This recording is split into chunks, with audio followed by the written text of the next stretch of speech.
మనకి ఇది ఆఫర్ అయితే ఈ ఫుల్ రేంజ్ అయితే ఇప్పుడు ఒకటి కనెక్ట్ చేస్తున్నాను ఫ్రెండ్స్. ఇది ఆడియో క్వాలిటీ ఎలా ఉంది ఏంటనేది అయితే ఒకసారి చూద్దాం. ఓకే, ఇప్పుడైతే ప్లే చేస్తాను చూడండి.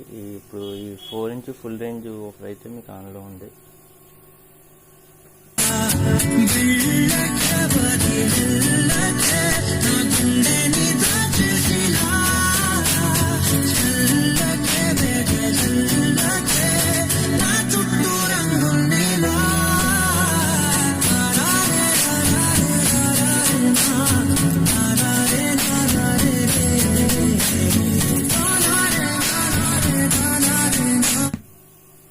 ఓకే, మిగతా కూడా ఒక ఆఫర్ కూడా కనెక్ట్ చేసి అయితే చూద్దాం. ఇప్పుడైతే ఆఫర్ అయితే కనెక్ట్ చేశాను.